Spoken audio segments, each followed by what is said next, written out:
She thought the mic was off. She leaned in, whispered to her aide. A sentence not meant for the public, not meant for history, but history was listening, and so was America. When Karoline Leavitt muttered those words, "She doesn't even look American." She didn't know the mic beneath the table was still recording. She didn't know millions would soon hear it. She didn't know the woman sitting across from her, Congresswoman Alexandria Ocasio-Cortez, wouldn't need to raise her voice to respond, only the truth. What followed wasn't just a political reckoning. It was a masterclass in restraint, in dignity, in the power of silence turned into thunder, and it shook the foundations of what American really means. This story is a dramatization. The characters are real, the confrontation imagined. But the emotions, the echoes, the questions it raises, they're as real as the nation watching, because sometimes when the mic stays on, what gets recorded isn't just sound, it's consequence. The room was too cold, the lighting too harsh, and the air too still for what was about to unfold. They called it a routine hearing on immigration reform. Another day, another panel, another cycle of sound bites and posturing. But even routine storms can knock down trees when no one's paying attention. AOC walked in not as a star, not as a disruptor, but as a woman with a binder thick with notes and a yellow legal pad filled with names no one else bothered to remember. Mothers, sons, fathers torn apart at checkpoints or quietly disappeared in holding centers. She took her seat without adjusting her blazer. She didn't need the spotlight. She came for the record. Across from her, Karoline Leavitt had already arrived. Young, polished, and rehearsed, she sat with the posture of someone playing to a camera rather than a country. Her team had prepped her with lines engineered to go viral. Illegal means illegal. Open borders are open wounds. The left wants chaos at our doorstep. She didn't glance at AOC when she entered, just tapped her pen once, twice, waiting to speak like she was waiting to launch. The chair called the session to order. Voices settled, but eyes flickered. Everyone knew this panel had heat. The country had been on edge for weeks, with immigration dominating headlines again. A small child's photo at the border had gone viral the night before. Tensions weren't just in the room. They were in inboxes, in town halls, in the glances exchanged at grocery stores. The first hour moved as expected. Testimony from DHS, a border sheriff from Arizona, a nonprofit worker from El Paso. Karoline cut in early, her voice sharp and measured. "Let me be clear. Compassion should never override common sense." A few heads nodded behind her. AOC didn't flinch. She simply scribbled something on her notepad and waited. Then the crossfire began. "Congresswoman Ocasio-Cortez, are you suggesting we ignore the rule of law to make people feel better about their choices?" Leavitt asked, her smile tight. AOC looked up, voice calm. "I'm suggesting the law was written with people in mind, not algorithms or cages." Leavitt exhaled sharply, as if dismissing a child's comment. "So your solution is what? No borders at all?" "No," AOC replied. "My solution is to stop pretending that cruelty is a policy." The tension in the room turned thick, like fog you could taste. But behind the lawmakers barely noticed, a camera operator knelt down to adjust a wire under the desk. One of the backup mics, redundant but required, had been acting up that morning. He checked the feed, saw the blinking red light, and gave a subtle nod to the technician in the booth. The mic stayed on. No one paid him any mind. They were too focused on the exchange, the line between policy and theater blurring with every sentence. What neither woman knew was that the most important moment of the day wouldn't happen on the record. It wouldn't be spoken into the handheld mic or captured in the official transcript. It would be a sentence murmured during a break when no one was meant to hear, except the country would. For now, though, the storm was still contained. But if you listened closely, beneath the talking points, behind the posture, you could already hear the wind beginning to shift.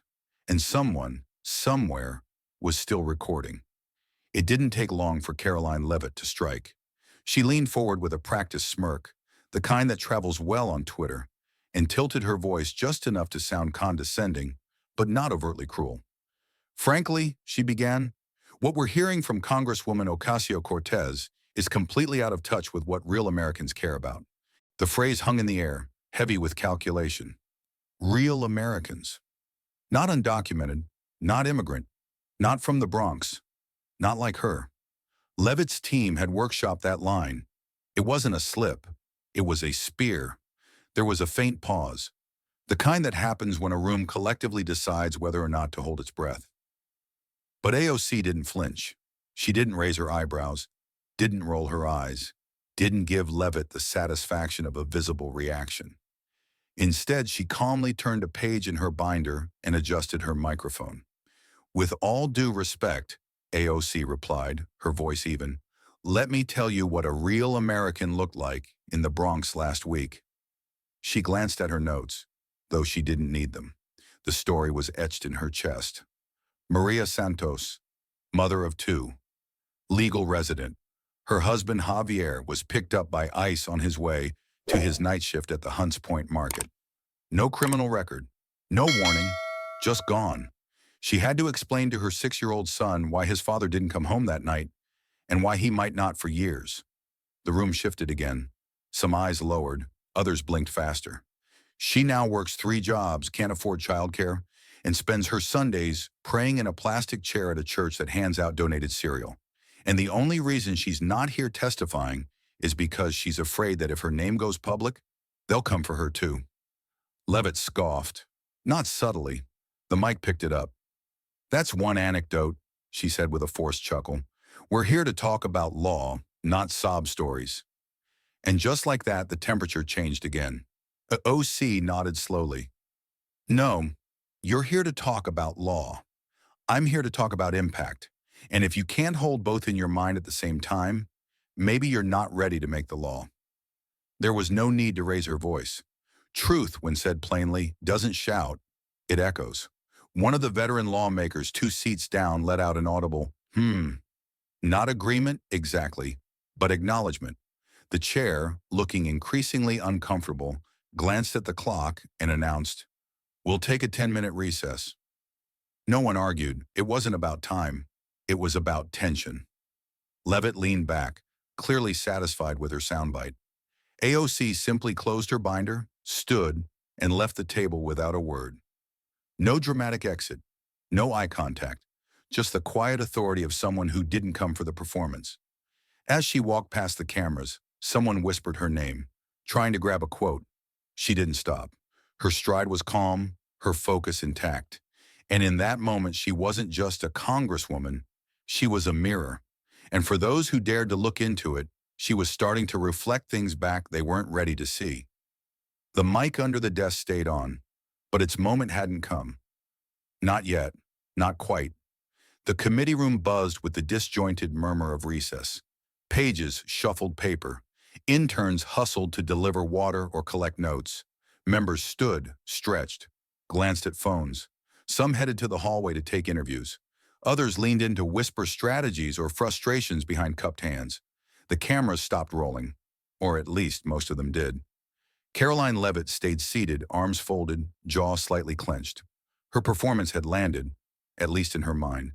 She had delivered the lines, dodged the emotion, and managed to paint AOC as dramatic, soft, too wrapped up in feelings. She leaned toward her staffer, who handed her a mint with a subtle glance across the table AOC had just left behind. And then she said it. Low enough to seem private, careless enough to feel routine.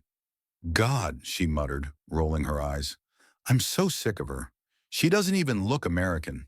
The staffer stiffened slightly but didn't respond. Just tucked the mint wrapper into his pocket and looked down at the floor. Maybe he'd heard it before. Maybe he'd let it pass before. But this time he didn't know about the mic. None of them did. The backup mic, wedged beneath the table, unassuming, mostly ignored, was still live. It hadn't been powered down when the chair called for recess. The AV technician had left it on, waiting for a cue that never came. The small red light didn't blink. It glowed steady, silent, watching. The moment passed without incident. No one gasped. No one pushed back. A reporter nearby was on her phone, checking quotes for a tweet. The sound of high heels echoed down the marble hallway. A janitor changed out the trash bin by the far wall, but the words had already traveled. From Leavitt's mouth to the mic, to the console in the technician's booth, to the raw feed archive that would be time-stamped, stored, and eventually found. Leavitt adjusted her sleeve, sipped her water, and stood. She thought she had won the day, or at least broken even. That line wasn't meant for the cameras. It was meant to bleed tension, a throwaway mutter, a puff of steam off a boiling pot. She had no idea it would become the match. No idea that by the next morning, millions would hear it, that it would travel further than any of her rehearsed talking points, that it would be played in classrooms, town halls, and living rooms, that it would not be forgotten. But in that room at that moment, no one flinched. The world didn't shake.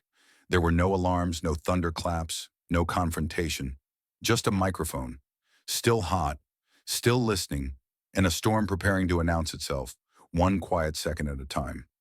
It started the way these things often do, not with fire, but with filing.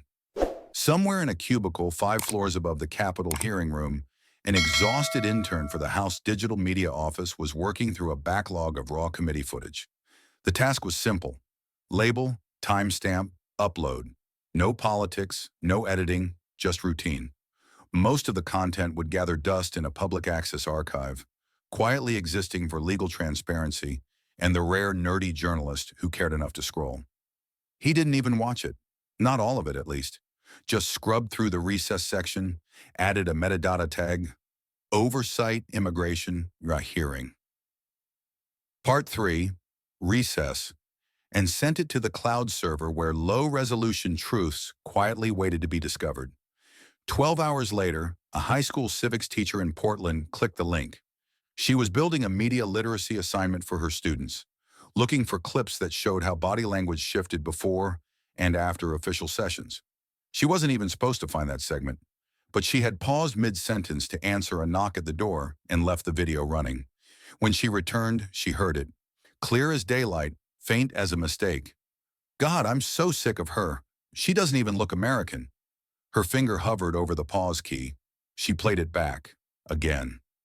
Then downloaded the clip and trimmed it. No added words, no enhancements, just a 36-second slice of unintended history. Her hands shook, not from anger, but from recognition. Because it wasn't just a comment. It was a moment that summed up everything she tried to teach her students about implicit power and explicit harm. She didn't post it herself. Instead, she sent it to her friend, an anonymous political satirist with a modest but engaged following on X, known only as @CivicCynic. He usually made memes, short clips, and smart takes that rarely went viral. But this one was different. Hot mic. She doesn't even look American. That's Karoline Leavitt whispering about AOC during a recess. No spin, just the raw feed. You tell me what this sounds like. Hashtag she doesn't even look American. By 11 o'clock, it had 10,000 reposts. By noon, it was on TikTok, stitched into commentary from creators across the spectrum. By 2 p.m., news desks from CNN to HuffPost to the Daily Beast were scrambling to verify the clip. A media watchdog confirmed the audio is authentic, pulled straight from the committee's public server. No edits, no voiceovers. Just Leavitt's voice, her tone unmistakable, her words chilling in their ease. By dinner time, it wasn't about who posted it. It was about who heard it and how it made them feel. Latin mothers wrote open letters. Veterans weighed in. Former teachers, fast food workers, law students, all echoing the same question. What does "look American" even mean? The hashtag spread faster than wildfire, not because it was shocking, but because it was familiar, because it put into words what many had heard before, just never caught on tape. And in the middle of it all, one name stood silent. AOC. She hadn't responded. Not yet. She didn't need to. Because in 36 seconds, the nation was already talking. Not about a policy, but about a line that cut deeper than any law ever passed. And the mic? The mic hadn't just stayed on. It had spoken. By morning, the clip was no longer just a tweet. It had become a dividing line. Newsrooms scrambled to catch up with the conversation already raging online. Editorial meetings turned frantic. Headlines were drafted, then softened, then sharpened again as producers tried to read the temperature of the country in real time. Fox News opened with it, reluctantly. AOC allies manufacture outrage over offhand comment, the lower third banner read, as one anchor dismissed the audio as harmless frustration. Another guest called it a nothing burger, blaming the so-called outrage machine of the left. They speculated whether the clip had been doctored, despite confirmations to the contrary. The tactic was familiar. Muddy the waters just enough to make people doubt their ears. CNN took a different path. By 9 a.m., the clip was playing on a loop with on-screen transcription. The headline, "Caught on Hot Mic, Leavitt's comment sparks outrage." A former Republican strategist on the panel tried to defend her. It was clearly a moment of fatigue, but was cut short by another guest who asked plainly, "So what does an American look like to you?" By noon, MSNBC had assembled a full panel. Latina leaders from across politics, media, and education. One of them, a school principal from Nevada, said softly, "You don't need to say it in full to hear the whole message. Every girl who's been told she's too brown, too loud, or too other, they heard exactly what was meant." Clips from the segment went viral, not just because of what was said, but how it was said, with clarity, with pain, with power. Viewers weren't just reacting, they were remembering. And through it all, AOC said nothing. No tweet, no interview, no cryptic subtweet or side comment. Her silence became its own signal. Pundits speculated. Was she calculating her response, waiting for leverage, or perhaps, as some suspected, letting Leavitt dig deeper? Meanwhile, Leavitt did speak, and then kept speaking. "That's not what I meant," she insisted during a short-notice press conference. "It was taken out of context. I was simply expressing frustration during a long day of hearings. Anyone would." But it wasn't just anyone, and it wasn't just frustration. Reporters pressed further. "Do you stand by the idea that Congresswoman Ocasio-Cortez doesn't look American?" Leavitt dodged. She pivoted. She repeated talking points about border security, about patriotism, about being proud of one's heritage. Her own, that is. Still, the fire didn't die. It spread. Moderates who had once supported Leavitt's style began to quietly back away. A few veterans, conservatives, posted open letters online. One Marine wrote, "I didn't spend 3 tours overseas for some member of Congress to decide who looks American enough to belong here." A Gold Star mother shared a photo of her son, dark-skinned, bilingual, Army uniform sharp as steel, and simply wrote, "He looked American enough to die for it." This wasn't cancel culture. This was culture catching up. Donors called for clarity. Staffers grew uneasy, but Leavitt kept repeating, "It's being blown out of proportion." And yet the silence from AOC only made it louder, because sometimes the most powerful voice in the room isn't the one defending itself. It's the one that waits. Waits for the right moment to speak, not for herself, but for everyone who knew exactly what that one sentence meant, even if it hadn't been meant for the mic. And the mic? It was still echoing. Through screens, through timelines, through living rooms full of people who suddenly felt once again that maybe they didn't belong. But one voice hadn't spoken yet, and the country was holding its breath. The phones in her office rang nonstop. Statements poured in from advocacy groups, reporters, city leaders, even late-night hosts. Her comms team was split. Some urged a swift response. Others warned against stoking the fire further. The pressure was palpable. The moment felt national, even historic. All eyes were on her, waiting. But Alexandria Ocasio-Cortez didn't move toward the podium. She moved toward home. That morning, instead of heading to a TV studio or drafting a thread, she ducked out through the side door of her district office in Queens, pulled her scarf tight, and walked 3 blocks east to a tiny cafe most staffers didn't know existed. No cameras, no aides. Just a chipped window, 4 tables, and a kitchen that smelled like warm bread and ground cinnamon. Inside, the cafe owner, Maria, who had run the place for 15 years, welcomed her without ceremony. "Mija," she said, handing her a paper cup. "Sit. You look tired." In the back corner, a group of delivery workers took a break between shifts. One of them, David, looked up, startled. "You're her," he said, smiling. "I saw you on TV. Last week, the hearing." She nodded. "How's business been?" she asked. No grand entrance, no positioning, just a question, and then another, and then another. They told her about wages that hadn't kept up with rent, about neighbors who were afraid to renew DACA paperwork, about parents working doubles and still coming up short at the end of the month. No one asked her about the Leavitt comment. No one needed to. She didn't bring it up either. When one woman nervously asked, "Aren't you supposed to say something?" AOC just smiled gently. "I will," she said, "but not for me. I want to speak only when it lifts the people who were truly hurt. Not when I'm just angry, not when I want to clap back, but when I can turn that microphone into something useful." Later that day, her staff sent a brief note to the press. The Congresswoman will not be commenting at this time. Some pundits called it a missed opportunity. Others read it as fear or hesitation. But in that small cafe, where no boom mics hovered and no pollsters lingered, it felt like something else entirely. It felt like patience, like discernment, like the refusal to use someone else's ignorance as a springboard for personal gain. When she finally stood to leave, she didn't make a speech. She didn't promise legislation or headline moments. She just shook hands and said, "Tell me if anything changes. And if it doesn't, tell me anyway. I'll still be here." She left behind no declaration, no rebuttal, no fiery soundbite. Only this, a moment where a leader chose to listen more than speak. And in a world addicted to volume, her silence carried a different kind of weight, the kind that told people, "You matter. You were heard. And when I speak next, it won't be for the headlines. It'll be for you." The invitation came just after sunrise, slipped into the inbox of AOC's chief of staff like a match dropped in dry grass. The subject line read, CNN Prime Segment, Live Discussion Invite, AOC plus Leavitt. The email itself was brief, but its weight was clear.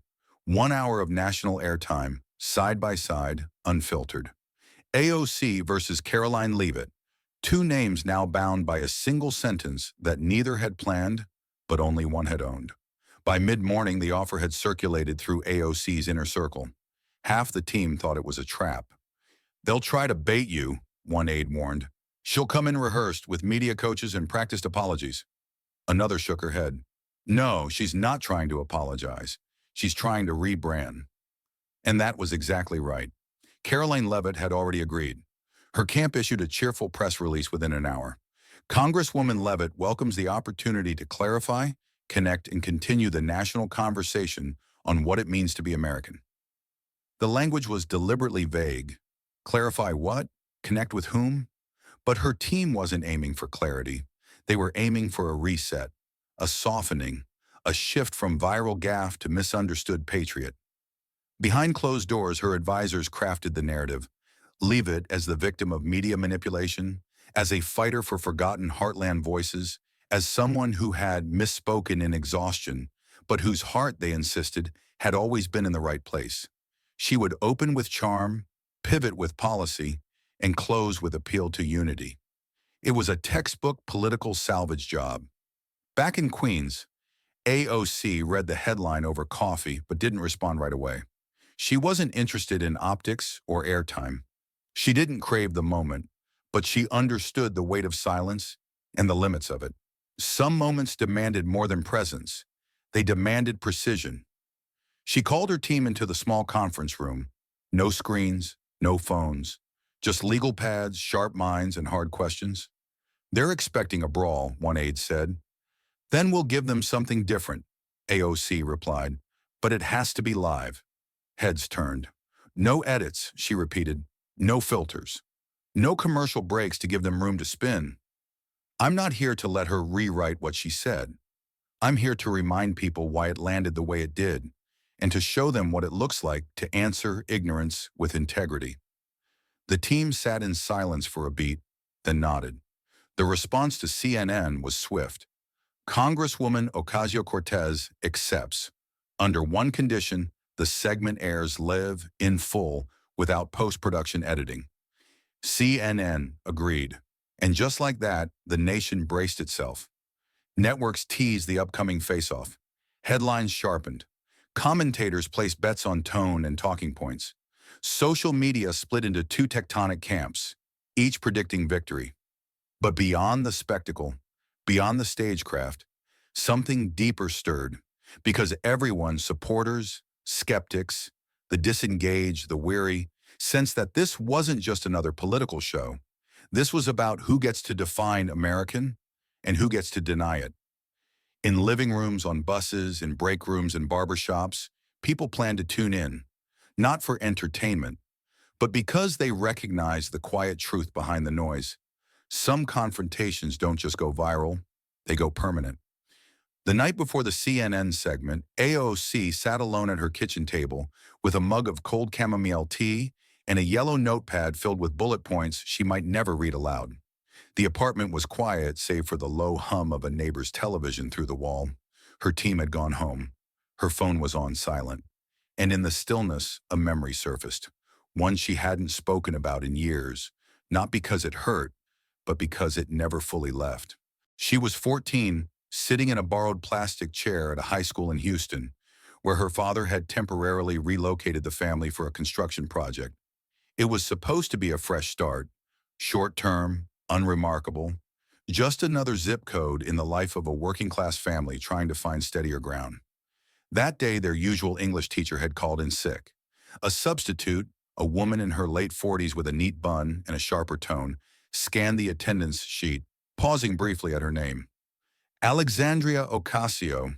The woman squinted, then glanced up at the girl in the second row, as if the sound didn't match the face.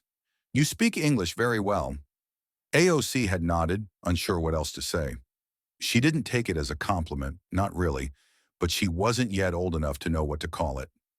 Then came the follow-up, half curious, half condescending. "Too well for a girl like you?"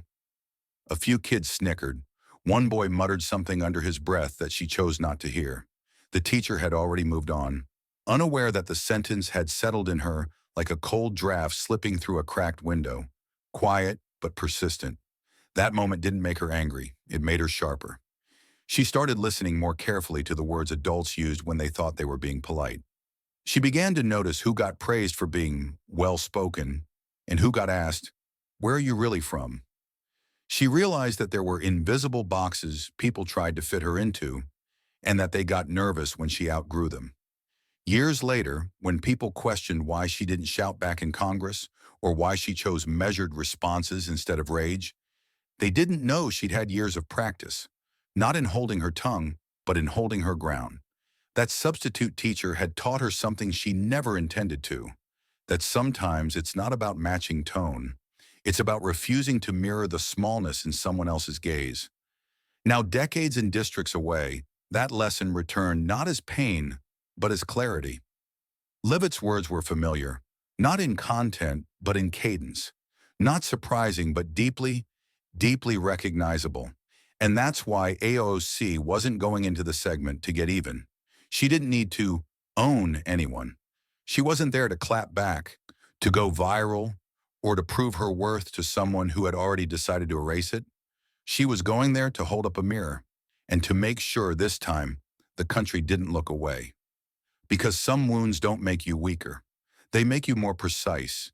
And when she finally spoke, it wouldn't be to defend herself.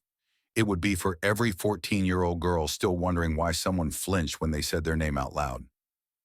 The apartment was quiet again, as it often was the night before something big.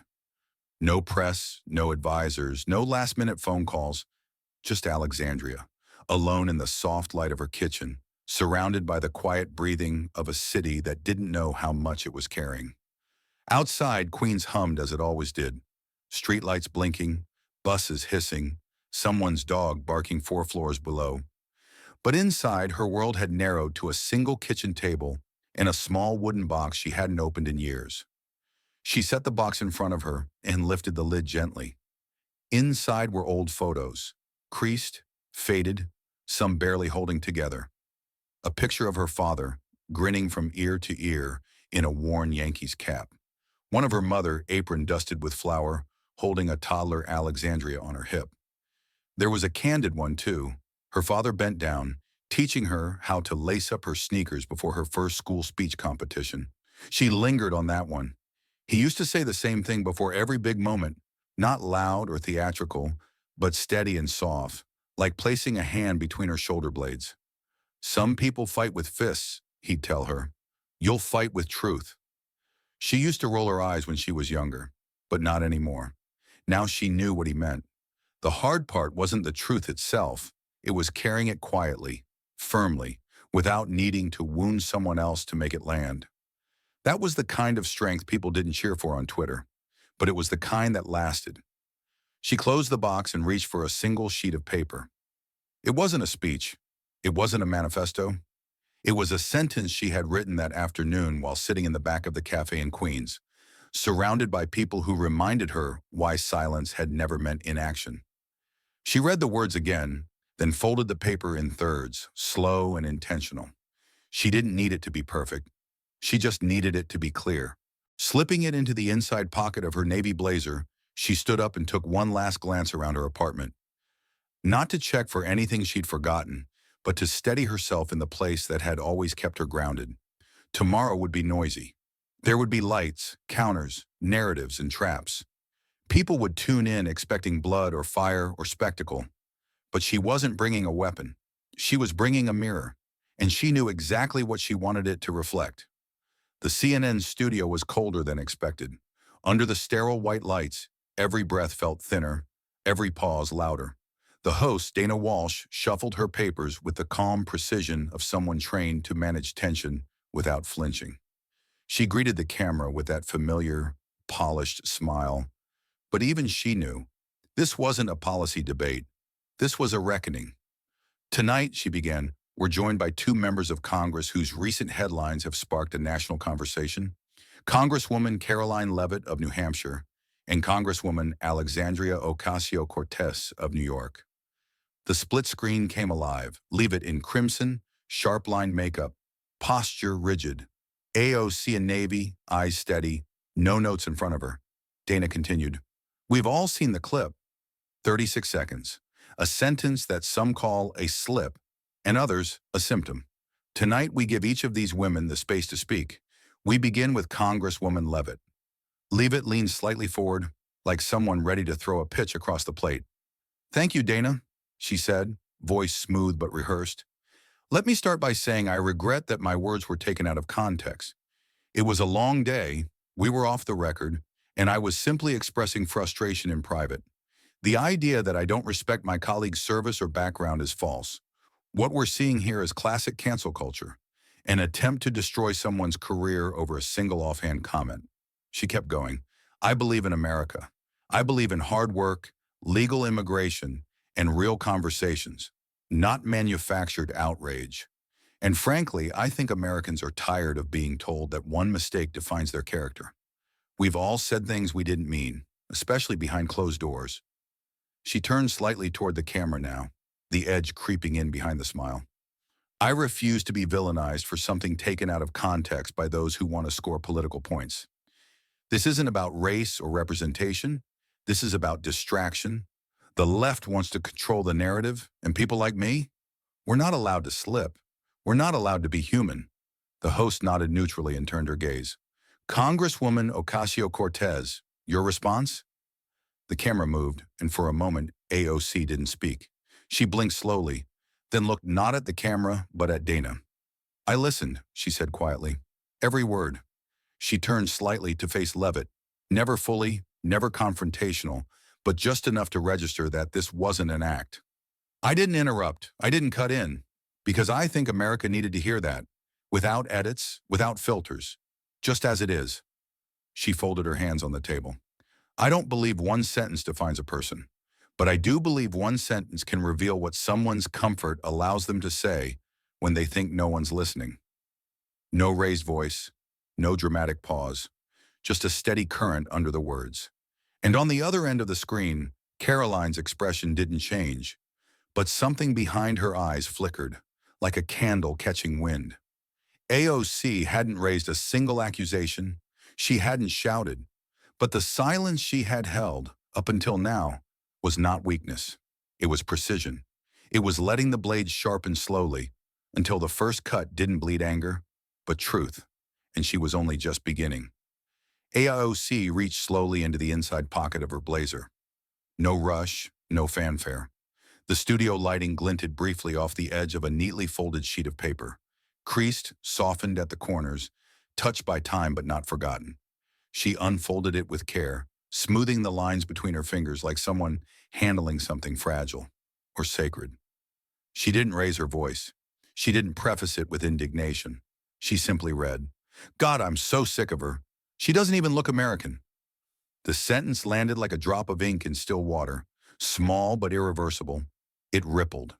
In the studio, in the control room, on the screens across the country, the audience didn't move, didn't blink. On the split screen, Karoline Leavitt froze. Her face held a practiced neutrality, but her jaw stiffened slightly, just enough to betray that she didn't expect those words to be repeated. Not like that, not in full. AOC looked up, not at the host, not at the camera, but directly at Leavitt. "What does an American look like to you, Karoline?" It wasn't an accusation. It was a question that sounded like it had been waiting to be asked for years. A mirror turns gently but unmistakably toward the person who needed to see their reflection most.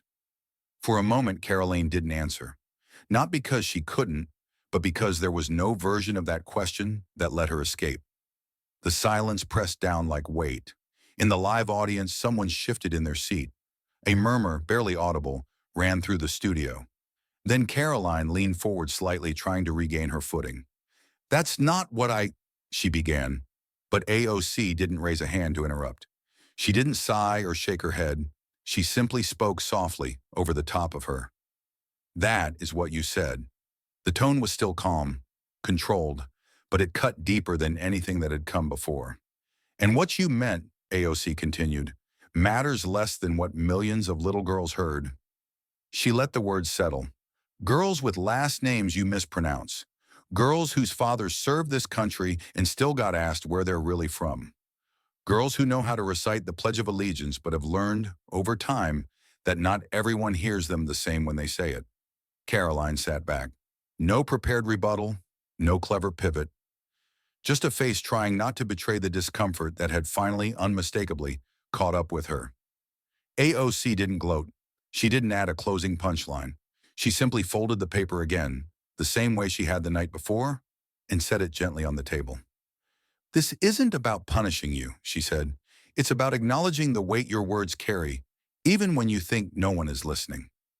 And with that, she leaned back in her chair, not triumphant, but clear, steady. Across the country, in homes, classrooms, dorm rooms, and back offices, people didn't just hear her, they felt her. Because the question she'd asked wasn't just for Karoline, it was for all of us. Within minutes of the segment ending, the internet erupted. Not with fury, but with a kind of stunned clarity. The 12-second clip of AOC asking, "What does an American look like to you, Karoline?" hit every major platform before the credits on the CNN broadcast had finished rolling. It was reposted, reshared, slowed down, subtitled, and stitched into reaction videos by creators of every background. But what cut deeper than the question itself was the way it was delivered. Calm, direct, without edge or spectacle. The tone caught people off guard. It wasn't rhetorical. It wasn't bait. It was real. And that made it harder to ignore. TikTokers called it a masterclass in restraint. A veteran journalist tweeted, "She disarmed her with nothing but clarity." A retired Republican senator, known for his criticism of both parties, wrote simply, "Leavitt looked rehearsed." AOC looked like the truth. Even conservative forums, usually quick to rally around one of their own, splintered. One user posted, "She folded like paper. Couldn't answer a simple question without flinching. It was embarrassing." Another replied, "I don't agree with AOC on much, but damn if she didn't walk in there with a mirror and make us all look." The backlash toward Leavitt built slowly at first, then accelerated. Morning talk shows criticized her for failing to take responsibility. A well-known veterans group posted an image of a Puerto Rican Army sergeant with the caption, "What does an American look like again?" Leavitt's team scrambled to regain control. They pushed out an edited clip, tried to redirect the narrative toward economic policy, even floated a pre-recorded apology video. But it was too late. The original moment had already taken root, and it didn't need commentary to hold power. Meanwhile, in AOC's office, the phones rang off the hook, press requests stacked up, and hashtags multiplied like brushfire. Her staff buzzed with excitement. But AOC didn't smile. She didn't gloat. She didn't even watch the clips. Instead, she reviewed a draft bill she'd been working on for months, one that would increase legal representation for undocumented families in immigration courts.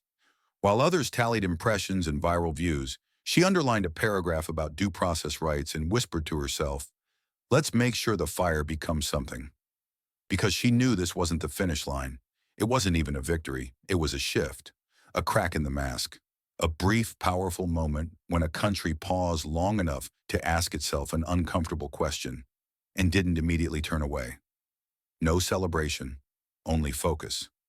Because the microphone might have captured a sentence, but the people had heard a pattern, and now they were finally listening. In a public middle school on the outskirts of St. Paul, Minnesota, snow piled gently against the classroom windows while 23 eighth graders filed into Miss Ramirez's civics class. Coats dripped onto the tile floor, backpacks thudded against desks, and the hum of adolescent chatter filled the room. But the teacher didn't raise her voice to settle them. She simply pressed play. The screen at the front of the room lit up with a paused frame. Alexandria Ocasio-Cortez and Karoline Leavitt, side by side on CNN. The title read, "Hot Mic Fallout, a National Conversation on Identity." Some students straightened in their chairs, intrigued. Others looked skeptical, but all of them watched. The clip played from the beginning of the exchange, the moment Leavitt launched into her defense, followed by AOC's deliberate unfolding of the paper. The now famous question, "What does an American look like to you, Karoline?" And then the stillness, the truth, the unmistakable weight of that final line. "What you meant matters less than what millions of little girls heard." When the video ended, silence lingered longer than usual. Ms. Ramirez didn't rush to break it. She finally asked, "So, what stood out to you?" A hand shot up from the back row. Khalid, always ready. She didn't interrupt. "That was wild," he said wide-eyed. She let the other lady talk and then just dropped the whole truth like a bomb. A few students chuckled. "Good," Ms. Ramirez nodded. "Now tell me, what does power sound like when it's calm?" The question hung there for a moment. Then a student near the window, Elena, usually quiet, usually guarded, raised her hand. Her voice was soft but certain. "She made me feel proud to look like me," she said. The room stilled again, but this time it was a different kind of silence. One filled with recognition, the kind that doesn't ask to be explained.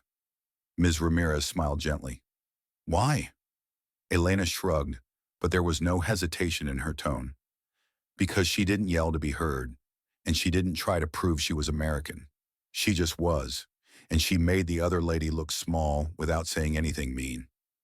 Another student chimed in, Marcus from the front row.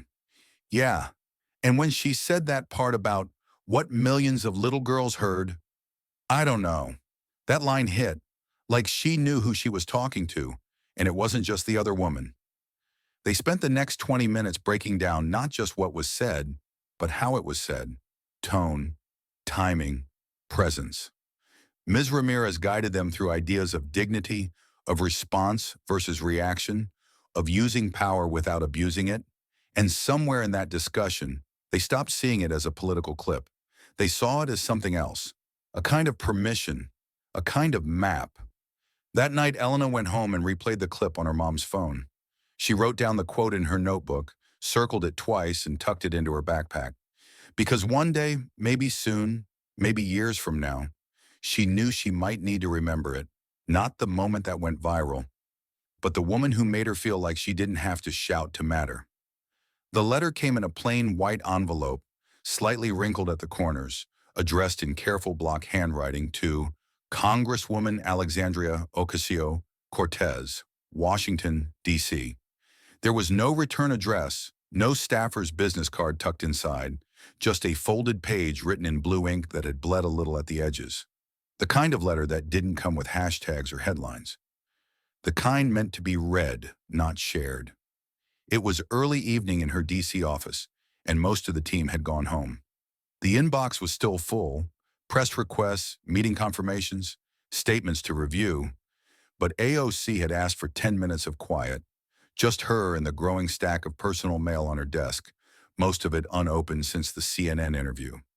She opened the envelope slowly, unfolding the paper like it might crumble. The handwriting was neat, but aged, precise yet shaky in places. The first line read, "Dear Congresswoman, I'm 72 years old.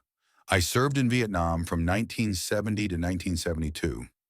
I don't agree with all your politics, but I felt I should write to you after what I saw on television this week." She kept reading, eyes scanning slowly, breath steady. "I've heard a lot of noise in politics, a lot of shouting, a lot of grandstanding. But when I watched you speak, I heard something else. You didn't raise your voice. You didn't return fire. You spoke like the America I signed up for. Not the America I saw in war, not the one in the slogans, but the one I remembered from before. The idea of it. The one my buddies and I used to talk about when we were scared and tired and wondering if it all meant anything. I just wanted to say thank you. Jack C., Ohio." AOC sat still for a long time, not because the words were grand. They weren't. They were simple, worn, heavy, the kind of truth that doesn't need polishing. Her aide knocked softly and peeked in. "Hey, I was just doing the end-of-day sweep. Everything okay?" She looked up, eyes still on the paper. "Yeah, just reading something." He stepped in and caught the tail end of the note. "From a vet?" She nodded. He hesitated, then asked gently, "Do you want to post it?" I could crop out the name. She looked down at the letter again. Ran her thumb lightly over the edge of the paper. "No," she said, folding it carefully. "I don't want to use it. I want to remember it." He didn't ask again, just nodded and turned off the overhead light, leaving her with the soft glow of the desk lamp and the quiet hum of the city settling into night. She tucked the letter into the drawer beside her notepad, not under press, not under testimony, but under a small tab labeled Keep. Because there are things you hold on to not to amplify them, but to anchor you. Not because they look good in headlines, but because they remind you why the work is worth it. And in a world spinning on outrage and applause, sometimes all it takes is one voice, handwritten, unpolished, unseen, to say, "You're speaking for more of us than you know." 3 days after the CNN interview, Karoline Leavitt stepped onto a makeshift stage in front of a county courthouse in New Hampshire. The backdrop was picture-perfect Americana. Dozens of miniature flags fluttered behind her. A choir of school children stood to her right, and an enormous banner overhead read, "A United Future." It was the kind of staging that had worked before. Red, white, and blue curated to precision. The optics of unity prepackaged for evening news segments. But this time the air felt thinner. The crowd was smaller than expected. The applause, when it came, felt delayed. And the cameras, though present, looked hungrier for answers than footage. Leavitt began with confidence, reading from the teleprompter with the same cadence she'd used in campaign ads.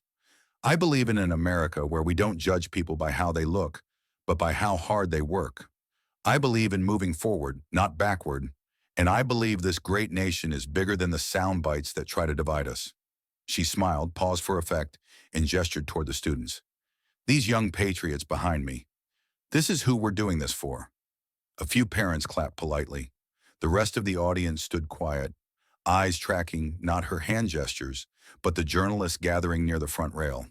A local reporter raised her voice gently. "Congresswoman, do you regret what you said in the committee room?" Leavitt didn't flinch. "I've already addressed that. My words were taken out of context, and I've clarified what I meant." A second reporter, this one from a national paper, followed quickly. "But you haven't actually answered her question, AOC's question. What does an American look like to you?" That landed differently. The students behind her shifted uncomfortably. One of the younger ones glanced toward a teacher standing off stage, unsure whether to keep smiling. Leavitt paused just long enough for the moment to stretch too far. "That question was rhetorical," she replied, tightening her jaw. "Designed to stir emotion, not conversation. I'm not playing into political theater." But the theater was already built, and she was standing on its stage. Another camera shutter clicked. A boom mic caught her tone. Social media had already started threading the moment. The event ended with confetti cannons and a rendition of God Bless America. But even the music couldn't drown out the lingering sense that something had broken. Not just her message, but her momentum. She had tried to fight fire with fireworks, but optics couldn't compete with authenticity, not anymore. By nightfall, the headline wasn't about patriotism or unity. It was a single question, repeated across networks and timelines like a drumbeat no slogan could silence. You still haven't answered. What does an American look like? And the silence on that answer was louder than any anthem she could play.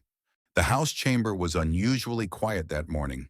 Not silent, never silent, but steadier, as if the walls themselves were holding their breath. Reporters were in their usual perch. C-SPAN cameras blinked patiently. Pages darted in and out with folders and notes, the sounds of polished shoes tapping against the marble floor, filling the long spaces between speakers. On the schedule, a floor speech from Congresswoman Alexandria Ocasio-Cortez on a new education reform bill, modest in scope but meaningful. Expanded literacy funding, new community resource liaisons, more support for first-generation college applicants. Nothing that would dominate headlines, but plenty that could change lives quietly. She had prepared remarks, printed cleanly in 14-point font, clipped inside a black folder resting on her desk. The kind of speech she could give in 5 minutes with practiced rhythm and measured passion. But as the minutes passed and the nameplate blinked green beside her seat, she felt something shift, not in the room, but in her. A different current rising. When the speaker nodded to her, she rose without the folder. She adjusted the microphone, looked out across the chamber, not at the opposition, not at the cameras, but somewhere beyond them. Mr. Speaker, I rise today not only in support of this education reform bill, but in support of the children who remind us why it matters. And if I may, I want to speak, not from a policy memo, but from memory.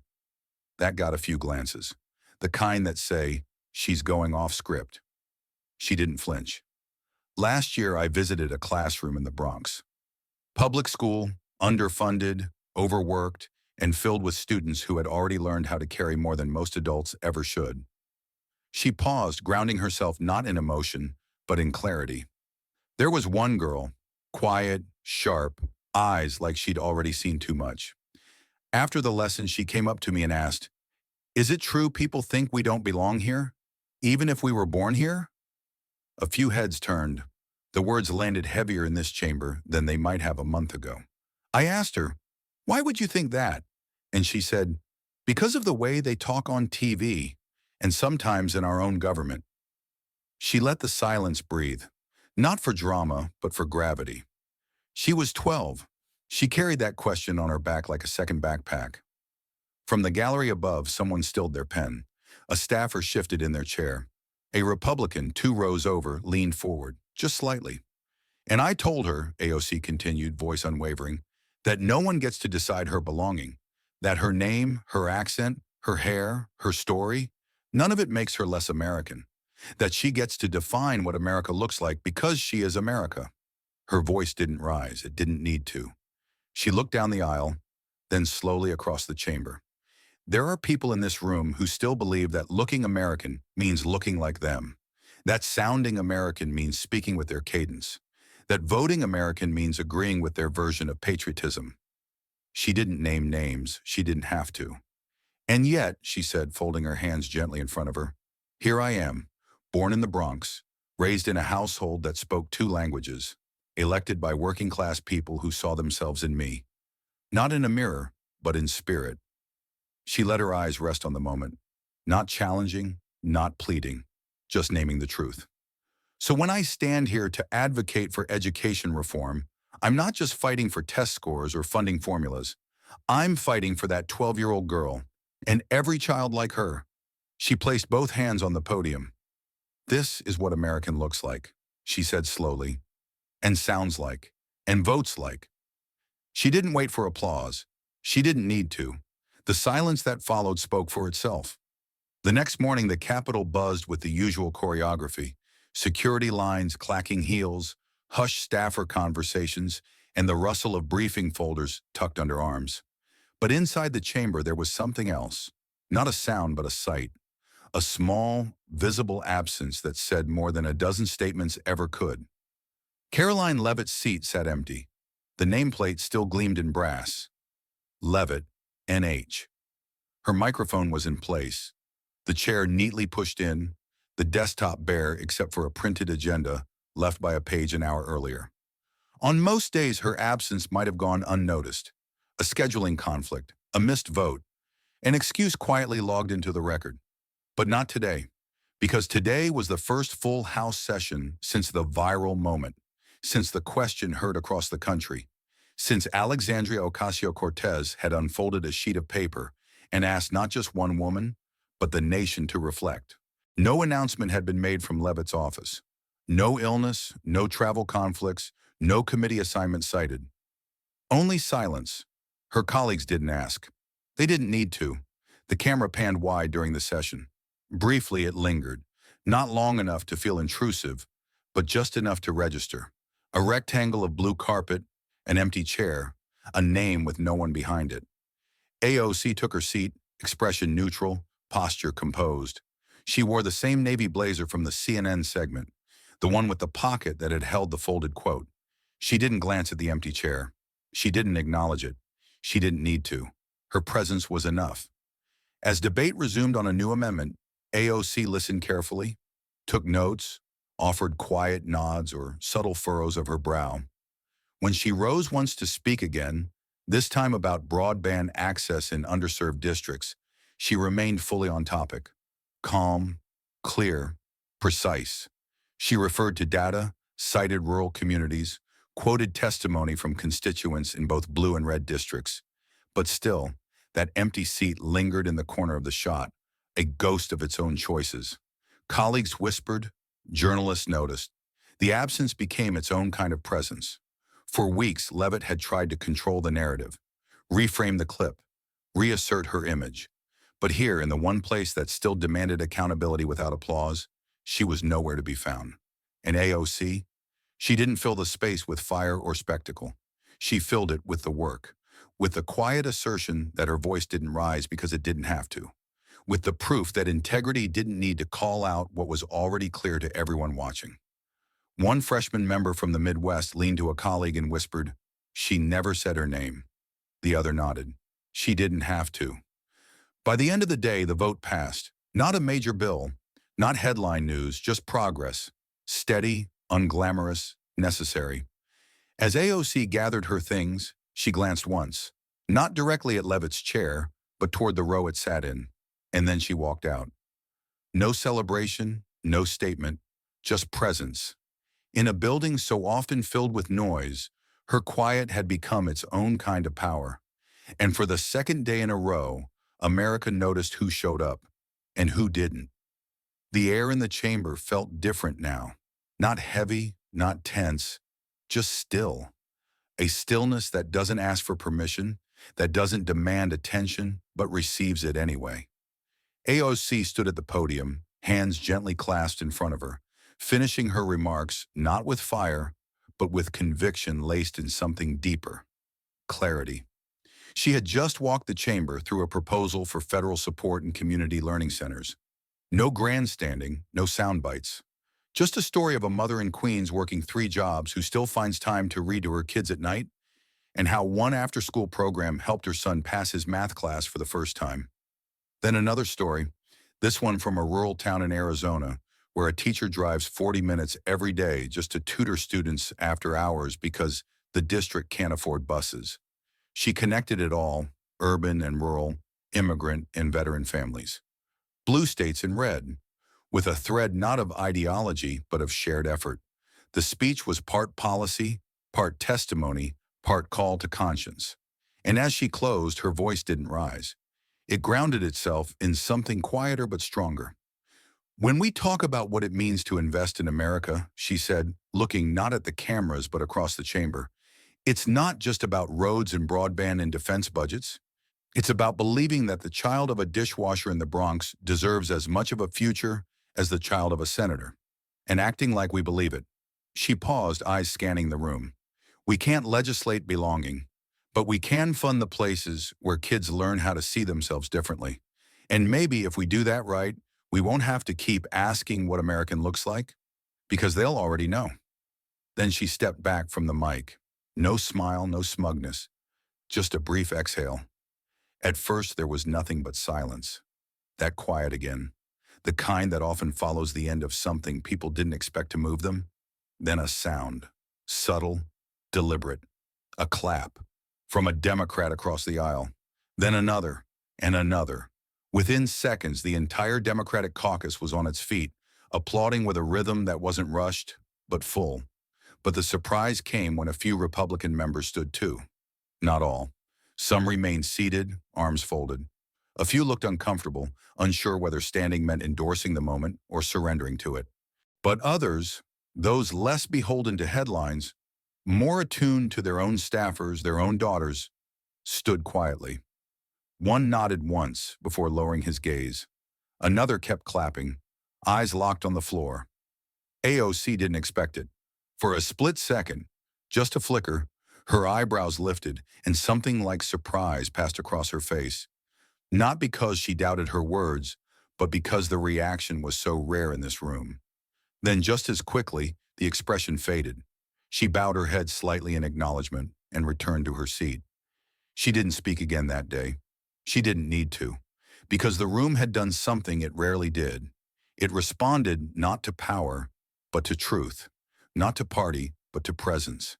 And in that small, fragile space between words and applause, the chamber became something larger than itself. A place where one voice, steady and measured, could still move people, not with dominance, but with dignity. And in a town so practiced at ignoring, that kind of listening was its own kind of revolution. For once, the applause wasn't about politics, it was about recognition. And for AOC, just for a moment, that was enough. The library didn't look like much from the outside, just a squat brick building tucked between a laundromat and a shuttered storefront on East 138th. But inside it pulsed with life. Paper butterflies hung from the ceiling, children's art covered the walls, and in one corner a circle of plastic chairs had been pulled into a tight ring where mothers gathered every other Sunday to talk about everything except what was on the news. AOC arrived just after noon, wearing jeans, a blazer, and no entourage. She slipped in quietly, carrying a tray of pan dulce from a nearby bakery and a small stack of donated books under her arm. She wasn't there to campaign or pose for photos, though someone always ended up snapping a few. She was just there to listen. The women greeted her with hugs, a few side glances of admiration, and one whispered, "Mija, you look tired." She laughed gently. "That's because I am." They passed around paper cups of café con leche and settled into the circle. Toddlers darted between their legs, chasing foam blocks and giggling loudly. The librarian smiled from behind the desk, but didn't shush them. Not today. One of the mothers, Lucia, small and strong, with eyes that missed nothing, leaned forward. "Can I ask you something, AOC?" Alexandria nodded. "Do you ever get tired of fighting?" The question hung in the air like steam. AOC didn't answer right away. She looked around the room, at the chipped tables, the torn pages taped together with care, the bulletin board covered in hand-drawn flyers for ESL classes and free tax prep. Then she looked at the kids, loud and unbothered, racing each other to the puppet corner, not yet aware that some people didn't see them as belonging. She smiled, not the polished smile for press, but the tired, real kind that holds grief and grit together. "Only when I forget who I'm fighting for," she said. Lucia didn't reply. She didn't have to. The whole circle just sat in that answer for a moment, letting it soak through the layers of exhaustion, of fear, of doubt they'd all been carrying. It wasn't a dramatic moment. There was no music, no sweeping gesture, just a quiet woman saying something that felt like truth. Another mother chimed in softly, her voice accented but firm. "You make my daughter believe she can grow up and stay here, that she doesn't have to leave herself behind to belong." AOC reached over and took her hand just for a second. "That's because she doesn't, and she never did." Outside the windows, the sun filtered through dusty blinds. Inside, the noise grew louder as the kids discovered the karaoke machine tucked in a corner. They sang off-key, danced without rhythm, squealed without apology. No one stopped them. That was the point. As the meeting wound down, AOC helped stack chairs and gather crumbs from the floor. Before she left, she signed a few books for the lending shelf, titles like Island Born, Esperanza Rising, The Day You Begin. She tucked a note inside one, for the next girl who knows who she is, even when the world forgets. And then she walked out the door, back into the street noise and the scent of fried empanadas from the cart across the way. No cameras followed. No speech was planned. Just a Sunday in the Bronx.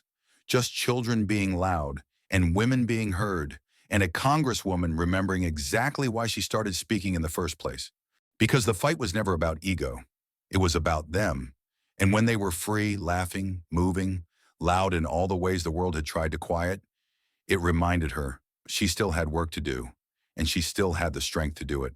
The room was quiet, soft carpeting, warm wood panels, and the kind of thoughtful stillness that only public radio seems to perfect. AOC sat across from the host in the NPR studio, headphones snug against her ears, the condenser mic positioned just inches from her mouth. A mug of herbal tea rested beside her notes, untouched. The red on-air light glowed above the door, casting a subtle glow over the glass. The segment was part of a broader series titled Voices That Shifted the Conversation. They had reached out weeks earlier, requesting an end-of-year reflection, not on bills passed or elections looming, but on the quieter moments, the ones that linger. The host, measured, thoughtful, no rush in her tone, had asked the usual questions about policy priorities, lessons learned, what it meant to hold space as a woman of color in Congress. AOC answered each with care. Never evasive, never over-rehearsed, just grounded, steady. Then came the final question. If you could say one thing to Congresswoman Karoline Leavitt now, what would it be?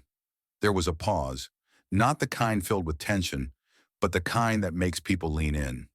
AOC looked down briefly. She didn't sigh. She didn't fidget. She simply waited, letting the quiet wrap around her thoughts like fabric. Then slowly she looked back up at the host. I don't need to say anything to her, she said. Another pause. The host didn't interrupt.